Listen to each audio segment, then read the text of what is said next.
Hello, and let's move on this time to Verbos do Cotidiano. So, Unit 3, Slide 2. Verbos do Cotidiano, this means daily verbs. I've been saying to you, and I've been repeating, that you really have to know by heart as soon as possible how to conjugate regular verbs, AR, ER, and IR. I keep saying that you have to conjugate, you have to be able, and you have to memorize as soon as possible the conjugation of the big four irregular verbs: ser, estar, ter, ir. And now I'm going to tell you that this that I'm going to show you now, it's also essential, okay? Verbos do cotidiano, this means daily verbs. So I'm going to show you a long list of verbs that we use every single day. Most of them are regular. I'm going to repeat. Most of these verbs, they are regular. And this means that if they are regular, hopefully you already know how to conjugate them. So the challenge for you here, hopefully it's not exactly how to conjugate these verbs, but the challenge for you is to know what do they mean. An example, acordar. This verb here is regular. Do you have any idea what does it mean? Acordar means to wake up. So it's really important for you to know how to translate these verbs, because if we're talking about daily verbs, we're talking about verbs that we use every single day.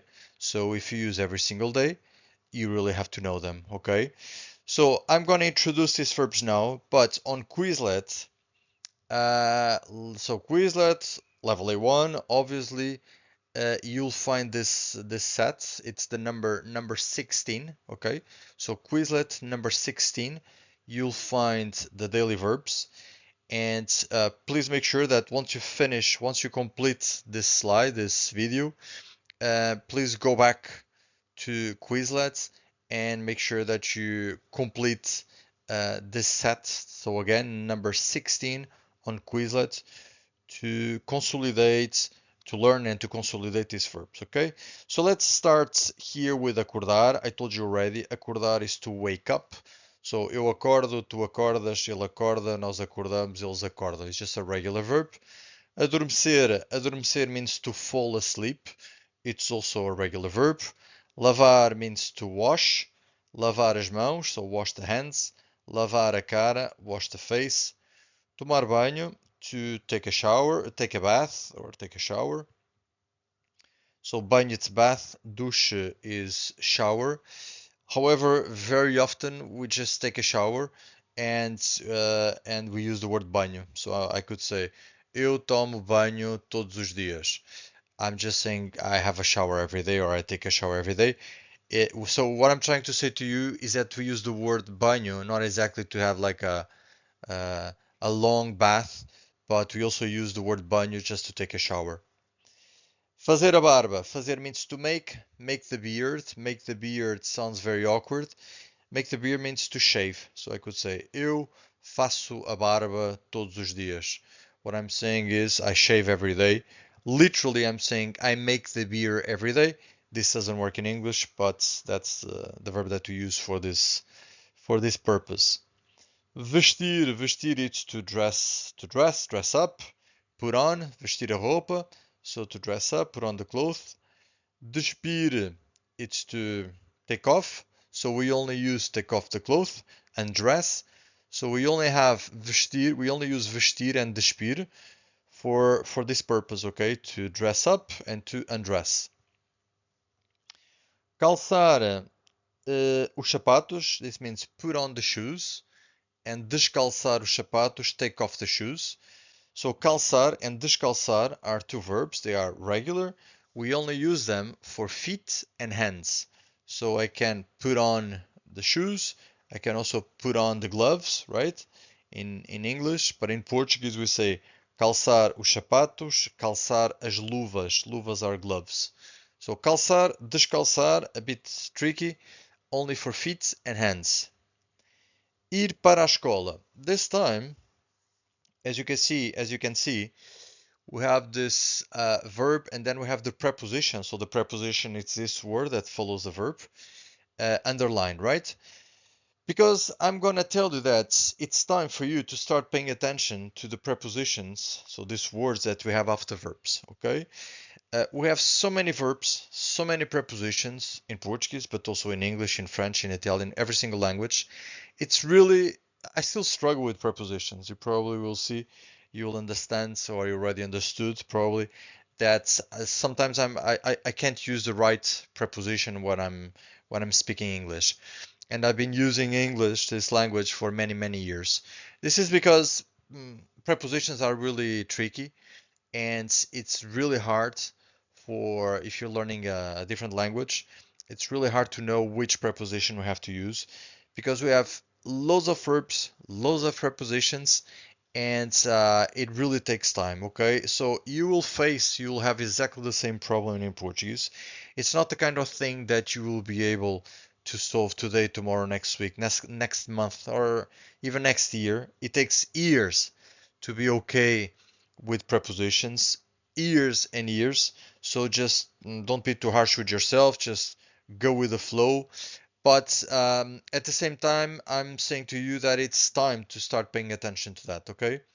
So in this case, we have ir para. Ir para, if you translate in English, is like go to. Just an example. In English, you could say, I go to school every day, right? And you're saying, I go to. So using the verb to go and the preposition to. But you can also say, I go to school and I go by bus, right? So you're using go to and go by. So the same verb with two different prepositions to express and to talk about different things. Same logic in Portuguese. We have the same verb. We can have we have one verb and we can use that verb with different prepositions to talk about different things, okay? So ir para, the equivalent in English is go to. And then we have sair de. Sair de, this means leave from. So leave from home. And then entrar em casa. Entrar means to enter. Entrar em casa. So enter in home. Does it work in English? You say enter in home? No, you say just enter the house, right? So in sometimes we have also this problem. So in this case, in Portuguese, we have entrar em. Here, entrar em, enter in. So we have the verb and the preposition. But in English, and in this case I'm comparing to English, you don't have a preposition. You have that verb, but then you don't have the preposition, okay? So this is another problem. Sometimes we have verb preposition, and in English you guys just have a verb. Sometimes in English you have the verb and the preposition, and we just have the verb, we don't have that preposition. That's why this is tricky, okay? And then we have the verb chegar. Chegar means to arrive.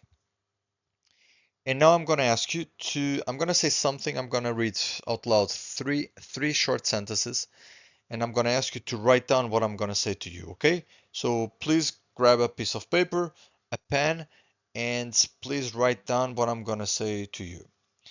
So the first sentence is eu chego a casa. Eu chego a casa. Now you can check. Eu chego a casa. The second one is eu chego ao trabalho. Eu chego ao trabalho. And now you can see. The third one is eu chego à escola. Again, eu chego à escola. Now you can check. Eu chego à escola.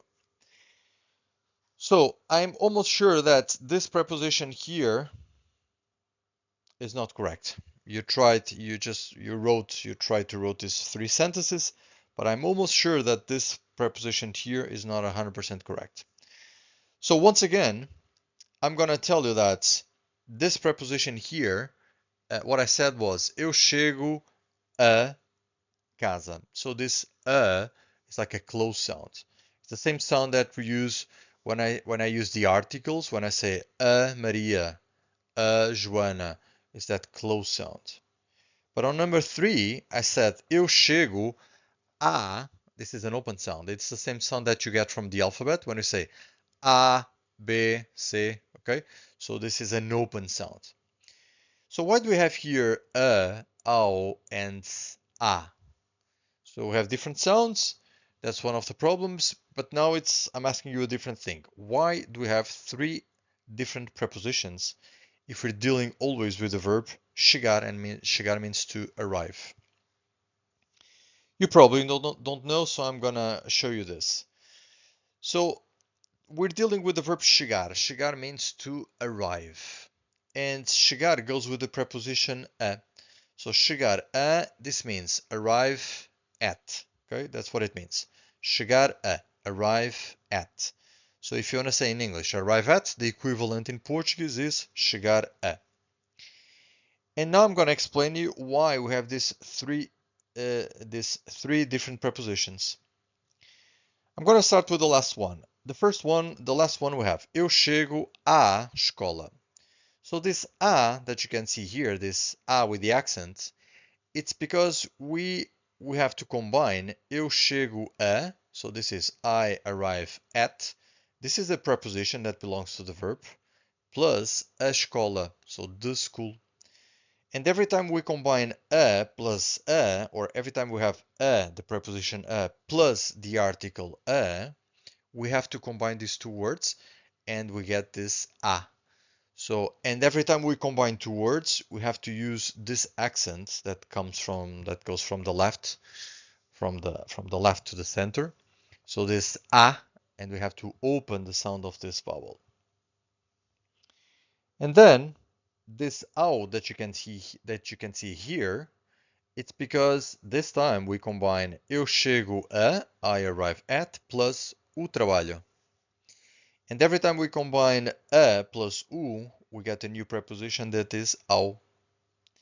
And the last one, eu chego a casa. So here we just have a, because don't forget that casa, it's an exception. It doesn't take an article. So when we combine a plus nothing, we stick with a, right? So that's why we have this a. It's because this a that you can see here, it's the preposition that belongs to the verb, and there is no article here. Okay, I hope it makes sense. I'm going to move on with the other verbs that we use to talk about daily activities. Regressar a casa. This means return to home. However, again, in English, you don't have this preposition. You don't say return to home, you just say return home. But we have the preposition. Then we have sair do emprego. And now I have an extra question for you. Why here on the left side we have sair de, and now we have sair do. The translation is leave from the job. Emprego means job. The reason why we have here do and here de, it's because don't forget that casa doesn't take an article. So the structure that we have here is sair de. And when we combine de plus nothing, because casa doesn't take an article, we stick with de. But here, this do, it's because we combine de plus o emprego. And when we combine de plus o, we get a new preposition that is do. And if you follow the same logic, when you combine de plus a, we get da. And when we combine de plus os, we get dos. And when we combine de plus as, we get das.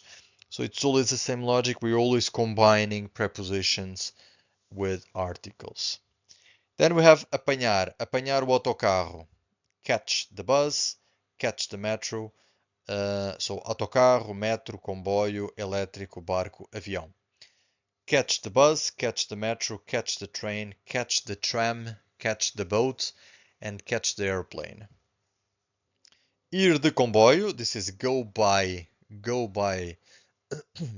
sorry, ir de autocarro, so go by bus. Ir de metro, go by metro. Ir de elétrico, so go by tram. Ir para a cama, go to the bed. Ir dormir, go to sleep. Tomar o pequeno almoço, this is to have breakfast.